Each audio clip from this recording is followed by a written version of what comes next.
झालीच पाहिजे. SC Z रद्द करा. आवाज रद्द करा. नाही एससी झेड रद्द करा. नाही एससी झेड रद्द करा. सर्व भगवंताची घरे नियमित झालीच पाहिजे. सर्व भगवंताची घरे नियमित झालीच पाहिजे. भगवंतांच्या एकजुटीचा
भूषण पाटिल आगे बढ़ो, हम तुम्हारे साथ हैं। कॉमरेड भूषण पाटिल आगे बढ़ो, हम तुम्हारे साथ हैं। कॉमरेड भूषण पाटिल आगे बढ़ो, हम तुम्हारे साथ हैं। नवीन पावणे 4% जमीन मिळालीच पाहिजे.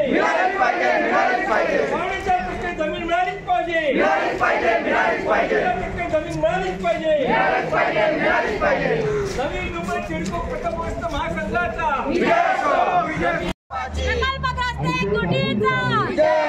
अमर है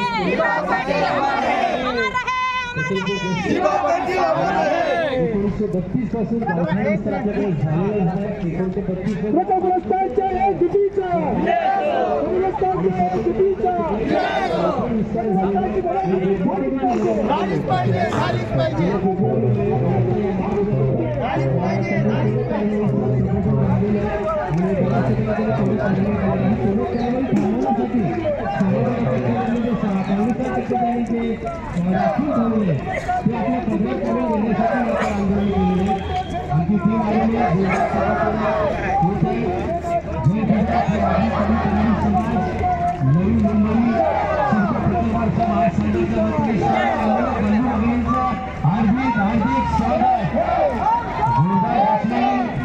महिला समाज आमचा आलेला आहे. कोण म्हणतो देणार नाही घेतल्याशिवाय राहणार नाही. कोण म्हणतो देणार नाही घेतल्याशिवाय राहणार नाही. महासंघाचे अध्यक्ष कॉम्रेड भूषण पाटील साहेब यांचा आगमन. चला स्थानापन्न व्हायचं आपल्याला चहा पाण्याची व्यवस्था. बसून घ्या. महिला महासंघाचा हार्दिक स्वागत. नवी मुंबई सिडको प्रकल्पग्रस्त महासंघाच्या वतीने सर्व आंदोलक बंधू भगिनींचं हार्दिक स्वागत. अजूनही आमचे आंदोलक होते असतात. आमचा क्राऊड वाढतच जाणार. आज सूर्य तसा आकाशामध्ये तसंच आज आमचं तळपड. सगळ्या महिला संघाचं हार्दिक स्वागत आहे. आपण बसून घ्यायचंय. बॅनर आपल्या बरोबर बरोबरच ठेवायचं हा ग्राउंड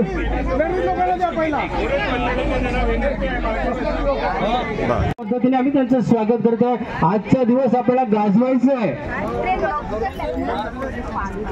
पुरुषांना नम्र विनंती आहे की आपण थोडंसं पाठच्या साईडला आपला बसायचं आहे आणि जेवढा महिला वर्ग आहे तो पुढच्या साईडला बसणार आहे। महिला शक्ती दिसणं फार गरजेचं आहे। ताई आले, ताई हात दाखवतो आपल्याला। अशाच पद्धतीने जसं सूर्य आकाशात तळतोय आज आपल्याला पण तसंच तळपायचं आहे आणि जोरदार पद्धतीने आपण पहिल्यांदा आझाद मैदानाला आलेलो आहे हे दाखवून द्यायचं।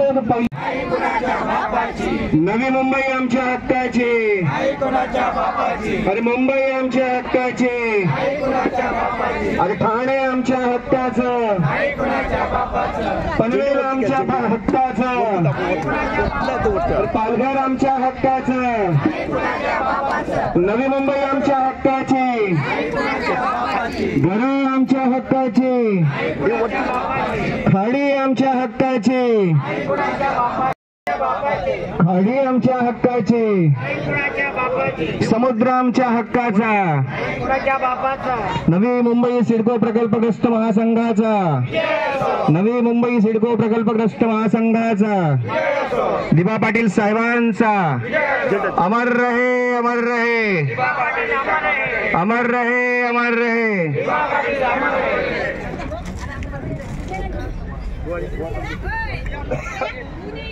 दीपा पाटील साहेबांचा, दीपा पाटील साहेबांचा अमर रहे, अमर रहे, अमर रहे, अमर रहे, अमर रहे,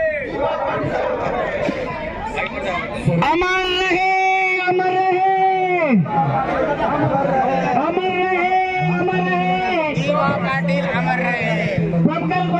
प्रकल्प एकजुटीचा, भूमिपुत्रांचा, अरे जमीन आमच्या हक्काची, अरे जमीन आमच्या हक्काची, अरे कोण म्हणतं देणार नाही, अरे कोण म्हणतं देणार नाही। आपला प्रकल्पग्रस्त भूमिपुत्र हा इथे जमा होत आहे आजच्या महासंघाच्या महाधरणे आंदोलनासाठी। कारण आपल्या होत असलेल्या अन्यायाला वाचा फोडण्यासाठी आज ही महाधरणे आंदोलनाची जी जय्यत तयारी कुठेतरी सिडकोला सरकारला धडा शिकवण्यासाठी आपण इथे आयोजित केलेले आहे। कारण खरोखरच हल्लीचं जे सरकार असो की कुठले राजकीय लोक असो, आज जो भूमिपुत्र असो, जनता असो, जनतेवर आणि भूमिपुत्रांचे नेहमी अन्याय करतच झालेले आहेत। या इकडे म्हणून तर आज इथे आझाद मैदानावर आपल्याला या महाधरणे आंदोलनासाठी जमावं लागले। आज इथे हे ऐतिहासिक असं आझाद मैदान, या आझाद मैदानावर दादा नमस्कार। आपले तुम्ही हा जो आंदोलन महासंघाचे आंदोलन त्याच्या म्हणजे त्याबद्दल तुमचं मनीषा काय? 1970 सालापासून सिडकोने आमच्या इतक्या जमिनी घेतल्या आणि आम्हाला भूमिहीन केलं। दुसरं म्हणजे 70 सालापासून गेली 54 वर्ष आमच्या गावांची लोकसंख्या वाढली, म्हणून नैसर्गिक गरजेपोटी सर्व प्रकल्पग्रस्तांनी गावाच्या सभोवताली घरं बांधलेली आहेत।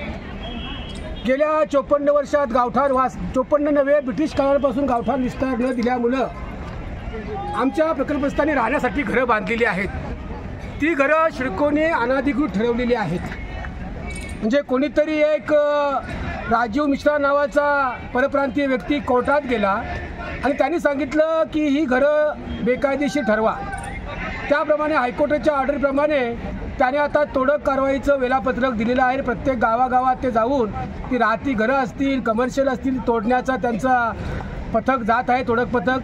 आमचं म्हणणं पहिल्यांदा आहे की ही सर्व घरे ही नियमित करा। त्याकरता तो GR काढण्यात आलेला आहे 25 फेब्रुवारी 2022चा। त्या GRमध्ये योग्य त्या सुधारणा करून त्यांची अंमलबजावणी करा आणि आमची पहिल्यांदा राहती घरं जी आम्ही बांधलेली आहेत आमच्या वारसांसाठी आणि राहण्यासाठी ती नियमित करा, ही पहिली मागणी आहे।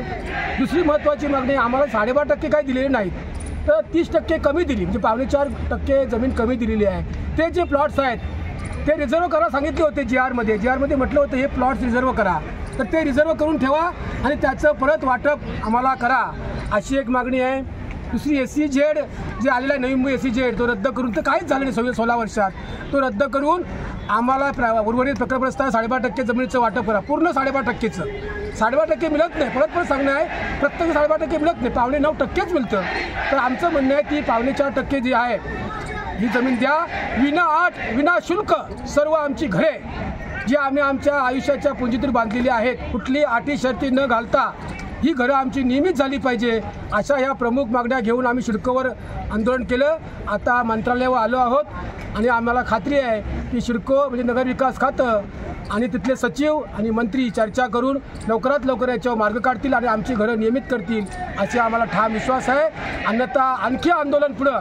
तर दिबा पाटील साहेबांनी जो आम्हाला शिकवण दिलेली आहे की लढा, संघर्ष करा, लढेंगे जितेंगे, ह्या संघर्षावर आम्ही त्याची अंमलबजावणी करून आम्ही आमचा न्यायी हक्क मिळवून घेणार, हा प्रकल्पग्रस्तांचा निर्धार आहे. त्याचाच भाग म्हणून आजचं हे धरणं आंदोलन आम्ही आयोजित केलेलं आहे. अच्छा, मग आता मला सांगा, दिबा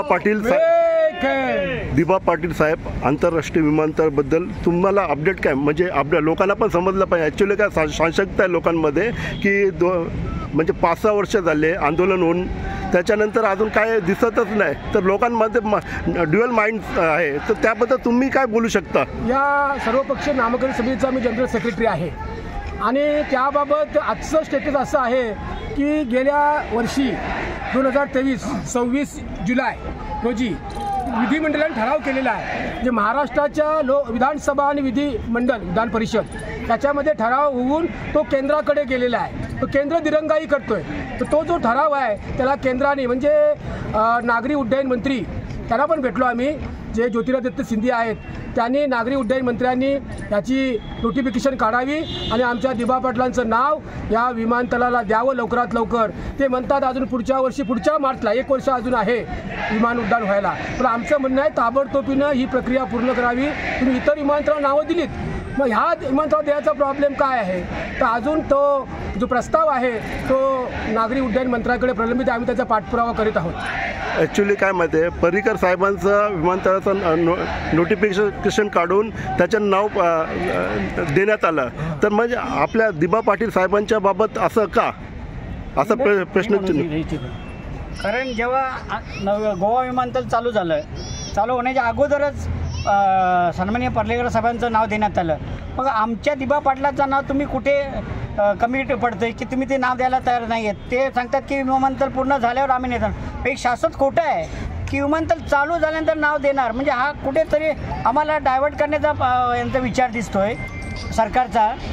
पण तुम्ही गोव्यानं आम्हाला नाव देऊ शकता पर्रिकरांचं, मग आमच्या दिबा पाटलांचं नाव तुम्ही 100% द्यायला पाहिजे. आणि याच्यासाठी आम्ही आंदोलन किती मोठं करायचं भाग पडला तरी आम्ही करू आंदोलन. आमचे भूषण पाटील आहेत, आमचे सगळे दीपक पाटील आहेत. दुसरा महत्त्वाचा प्रश्न आहे, आमची जी उरण नेरूळ रेल्वे सुरू झाली त्या मार्गावरील जे रेल्वे स्टेशन्स आहेत त्याच्यामध्ये अनेक आमच्या उरण रेल्वे स्टेशन सुरुवातपासून, नंतर बोकोडा रेल्वे स्टेशन, त्यानंतर नवगड रेल्वे स्टेशन, त्यानंतर दुतुम रंजनपेठ रेल्वे स्टेशन, याचा पण प्रस्ताव सिडकोनं रेल्वे मंत्र्याकडे पाठवलेला आहे. तर त्या गावाच्या हद्दीत रेव्हेन्यू हद्दीमध्ये ती रेल्वे स्थानक आहेत, तर त्यांचा रेल्वे स्थानकांचा नावासुद्धा प्रस्ताव असाच प्रलंबित आहे. तर त्या गावाचा तो अस्मितेचा प्रश्न आहे, त्यामुळे तो सुद्धा आम्ही पाठपुरावा करत आहोत रेल्वे मंत्र्यांकडं. आणि मला खात्री आहे की दोन्ही विमानतळाचं नावाचा आणि रेल्वे स्थानकांच्या नावाचा प्रस्ताव मंजूर होतील. ती प्रोसिजर चालू आहे. पण जर सरकारने गद्दारी केली तर इथं दोन्हीमध्ये जर विमानतळाचं नाव आणि रेल्वेचं नाव सरकार गद्दारी करणार नाही असं आम्हाला अजूनपर्यंत वाटतंय. परंतु आता काय सरकार हुकुमशाही पद्धतीचं आहे, त्याने जर केलं तर इथल्या प्रकल्पग्रस्तांचा फार मोठा उद्रेक होईल, एवढं मी सांगू इच्छितो. ॲक्च्युली आता भूमिपुत्रांसाठी तुम्ही रडता, मला बरं वाटतं की तुमच्यासारखे, म्हणजे खूप बरं वाटतं की तुम्ही एवढा म्हणजे इनिशिएटिव्ह घेऊन लोकांना सांगता की बाबा असं झालं पाहिजे. मग हीच ताकद अजून म्हणजे भवितव्यामध्ये पण दिसली पाहिजे, शासनाला दिसली पाहिजे. आणि कधी दिसणार जेव्हा तुम्ही एकी दाखवणार तेव्हाच. आणि एकीचं बळ खूप हे असतं. हे बघा, आम्ही सर्व जे आहोत खरं म्हणजे हे काम लोकप्रतिनिधींचं आहे, पण ते करत नाही. लोकप्रतिनिधी झोपून आहेत म्हणा किंवा त्यांच्या इलेक्शनमध्ये, पण आम्हाला त्यांचे आता हे नाही. आम्ही जनतेला सोबत घेऊन, जनता महत्त्वाची आहे, शेवटी त्यांना जनता निवडून देते. आता ते आमच्या दारी येतील लोकसभा विधानसभा वगैरे वगैरे, तर आमचं म्हणणं आहे ते येवो न येवो, दिबा पाटील म्हणायचे जो येईल त्याच्या सोबत घेऊन, न येईल त्याच्याशिवाय हे आम्ही काम करत राहणार आणि जनतेची साथ असणार. त्याच्यामुळे जनतेचा लढा होतो, जनशक्ती महत्त्वाची असतो. जन आंदोलनातून हे प्रश्न आम्ही सोडवणार, जन आंदोलन करणार आणि हे प्रश्न सोडवणार.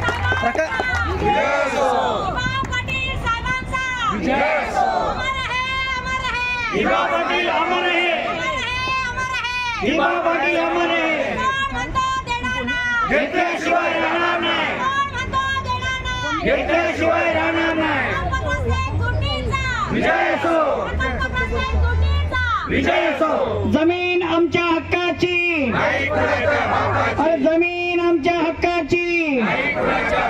सिडको प्रकल्पग्रस्तांवर अन्याय करणाऱ्या शासनाचा. मला 2 शब्द सांगायचे आहेत. आमच्या प्रकल्पग्रस्तांच्या वतीनं अनेक वेळा आम्ही भिकाऱ्यासारखं सिडको भवनासमोर जातो, पण आता आम्ही इकडे आलो. आम्ही आमच्या जे प्रकल्पग्रस्त म्हणजे पुरुष मंडळी, त्यांच्या डोळ्यातून आता आपल्या घरासाठी पाणी यायला लागले. आमच्या तो वाहून गेलं, पण आता आम्ही त्यांना घेणार नाही. माझा इशारा आहे 95 गावातील प्रकल्पग्रस्तांच्या, खास नुसत्या महिला आम्ही लढा करणार आहोत या घरांच्यासाठी. आणि ही घरं आम्हाला आमचे कार्ड प्रॉपर्टी महिलांच्या नावावर आम्ही घेणार आहोत, हा इशारा आहे. आणि आज आम्ही नुसतं जाणार नाही, हे घेऊनच जाणार. आणि दिलं नाही तर नुसत्या महिला येणार, इथे चुली मांडणार. बरोबर. काय तुम्हाला काय बोलायचं आहे? या हे गुन्हे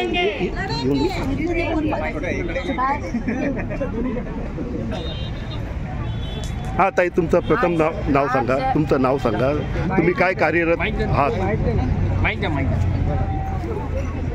आज नवी मुंबई सिडको प्रकल्पग्रस्त महासंघाच्या वतीनं आम्ही आझाद मैदान येथे प्रशासनावर मोर्चा, इथे आंदोलन, धरणे आंदोलन असं आणलेलं आहे. मी प्रकल्पग्रस्त बाधित असलेली सीमा अनंत घरत उरण, आज आम्ही इथे जमलेलो आहोत. 95 गावच्या ज्या आमच्या जमिनी शासनाने सिडकोने ज्या संपादित केल्या आणि संपादित केल्यानंतर आताची आमची जी 4थी पिढी, 3री पिढी संपली, आता 4थी पिढी माननीय दिबा पाटील साहेबांच्या आंदोलनाच्या सुरुवातीला जेव्हा त्यांनी आंदोलन पुकारलं तेव्हापासून ते आजपर्यंतच्या लढ्यांमध्ये आमचे भूषण पाटील, दिबा पाटील साहेबांचे खास नाही, कारण प्रत्येक आंदोलनात भूषण पाटील साहेबांच्या बरोबर आम्ही आता 8वी ते 10वी पासून आंदोलनांमध्ये भाग घेतो. आणि आज सुधाकर पाटील साहेब आणि माननीय भूषण पाटील साहेब यांनी जेव्हा हा लढा पुकारला, 95 गावचा दीपक पाटील असतील, आमचे सर्व साथीदार, आज आमच्यावर अन्याय येऊन ठेपलेला आमच्या सगळ्या घरांना, वाढीव गावठांच्या घरांना नोटीस आलेल्या आहेत. आज जेव्हा नोटीस येते तेव्हा आमच्या घरातल्या सगळी मंडळी जेव्हा कामानिमित्त बाहेर जाते, परंतु जेव्हा घराला नोटीस येते तेव्हा अख्खं घर कोलॅप्स होते.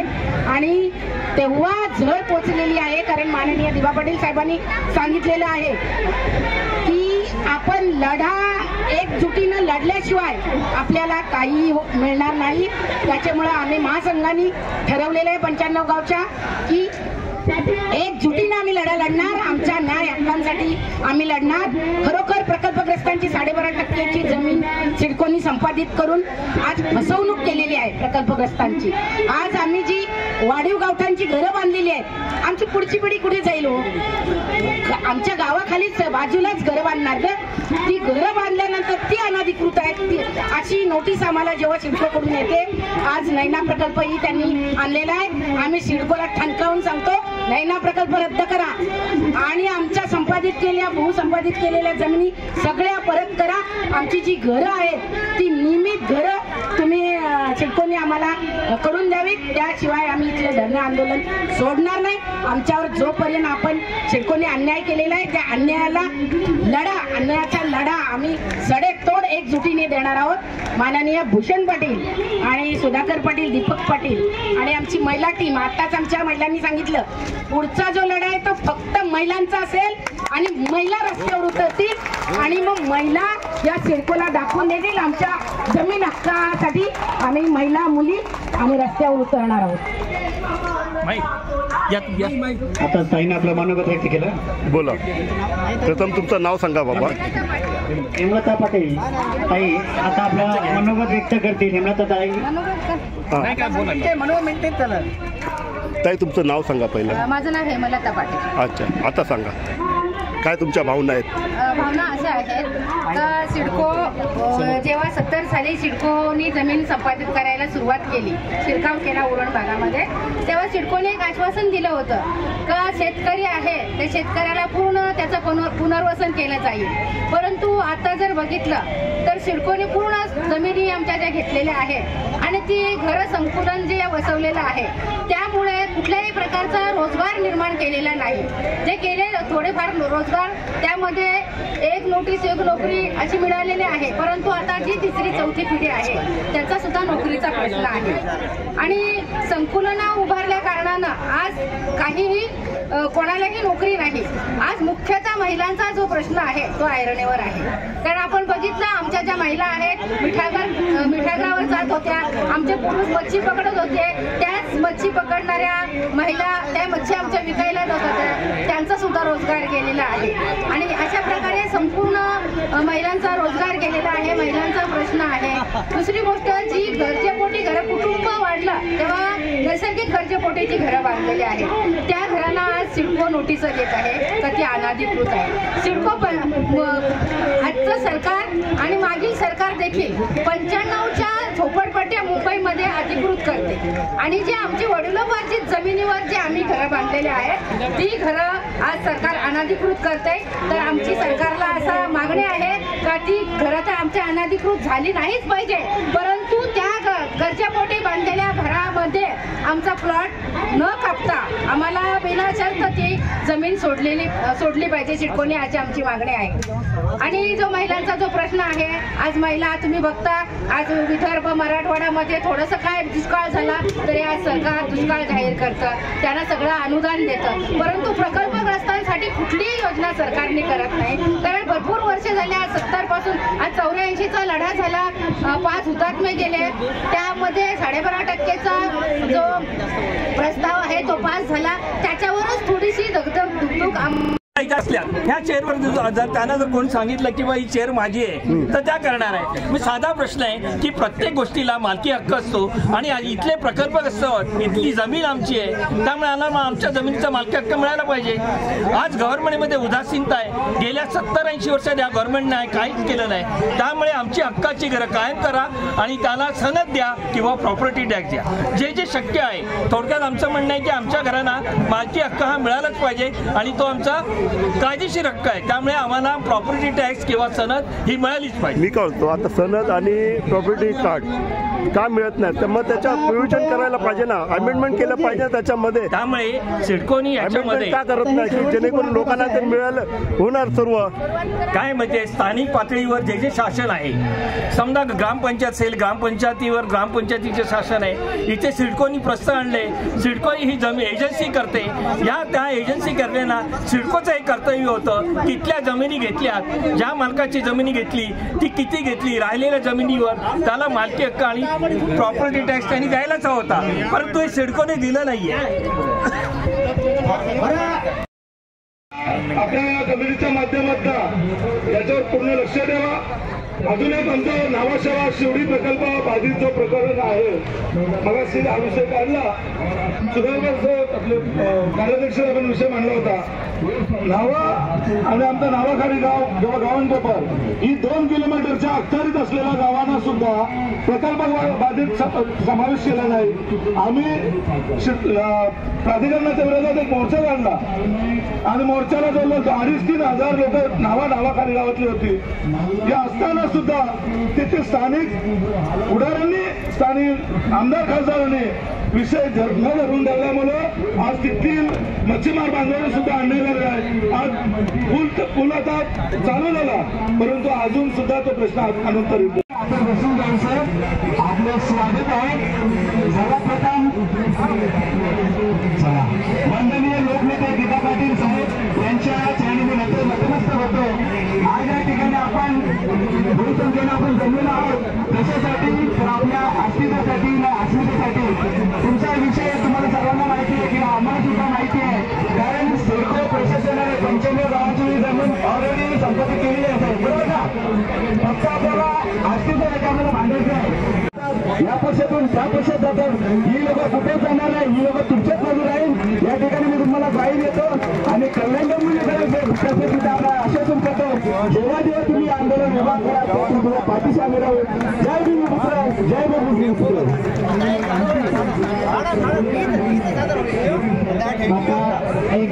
आपल्या महिला भगिनी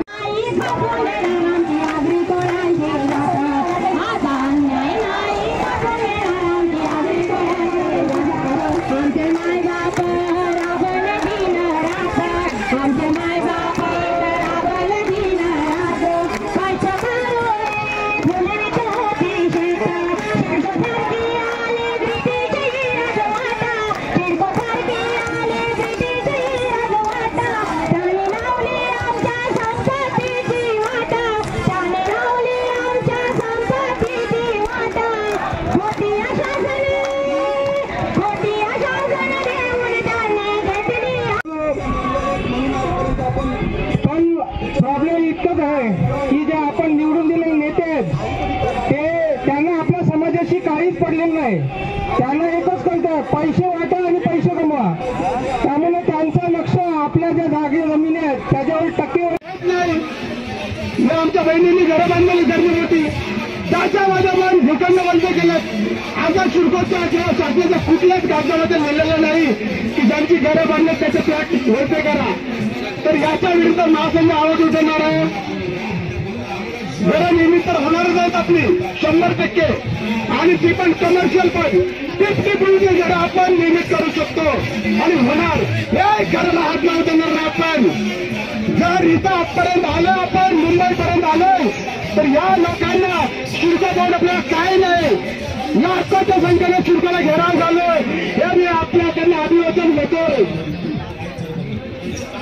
आज आपल्या मुलांचा जो 5000 एकरचा प्रश्न आहे, लोकांनी 25 वर्षापूर्वी जमीन दिली आहे, त्याच्यात काही होत नाही. आमच्या महासंघाची मागणी असेल 12% देणार आहेत, ते आम्हाला पूर्ण पाहिजे, नाहीतर जमिनीला हात लावून देणार नाही. 30% कशासाठी कपात करता? या पुढाऱ्यांना खाण्यासाठी? या पुढारी लोकांचे शेत तरी आहेत का? शेत आमच्यासारख्या लोकांचे आहेत. आम्ही सर्व शेतकरी आहोत. हात केलाय कोण आहोत आपण? शेत भूमिपुत्र शेतकरी लोकांचा, शेतकऱ्यांचा. तर मित्रांनो, हा जो लढा आहे, आज आपल्याला प्रधान सचिव यांची भेट होणार आहे. कॅबिनेट त्याचे सर्व मंत्री असल्या कारणाने आपल्याला कदाचित या सुचवण्याला वेळ लागेल. तोपर्यंत मी आमचे वक्ते आहेत सर्व वक्त्यांना आणि विशेष करून महिलांना पण आवाहन करतो की तुम्ही पुढे यावं. आज हे संघटन आपलं बांधलेलं आहे एकदम उत्तम आहे. आपल्या या महासंघाच्या कार्यकर्तेच 500 लोक आहेत, त्याचा मला अभिमान वाटतो. एक जर जोरदार त्यांना होतं आपल्या पूर्ण आपल्या महिला भगिनींसाठी आणि पूर्ण हे आपली जरा कार्य करतात. गेल्या 2 महिन्यापासून असं सहजासहजी इथं 1000 लोक जमा होत नाही. बंधूंनो, हे आपले सर्व कार्यकर्ते आहेत. हे गेल्या 2 महिन्यात पायाला भिंगरी बांधल्यासारखं घरोघरी जात आहेत. व्हॉट्सअपवर निमंत्रण देऊन कोणी येत नाही आंदोलनात. मेहनत करायला लागतो. तर एक माझा सलाम असेल त्या माझ्या सर्व कार्यकर्ते बंधूंना आणि भगिनींना. आज आमच्या प्रमुख गवारीताई आहेत, सीमाताई आहेत, यासारख्या बुलंद अशा महिला संघटक आपल्याला मिळाल्या आहेत. त्यामुळे आपल्या सर्व मागण्या मान्य होतील हाच निर्धार करतो. जय हिंद, जय महाराष्ट्र. जय आगरी कलिकराडी. अरे कोण म्हणता देणार नाही, कोण म्हणता देणार नाही. अरे जमीन आमच्या हक्काचे, डोंगर आमच्या हक्काचा, समुद्र आमच्या हक्काचा, झाडे आमच्या हक्काच्या, नद्या आमच्या हक्काच्या. हम सब लढाएंगे, लोकनेते बाबासाहेब साहेबांचा, लोकनेते बाबासाहेब साहेबांचा. आणि अन्नदानाला पाठिंबा देण्याकरता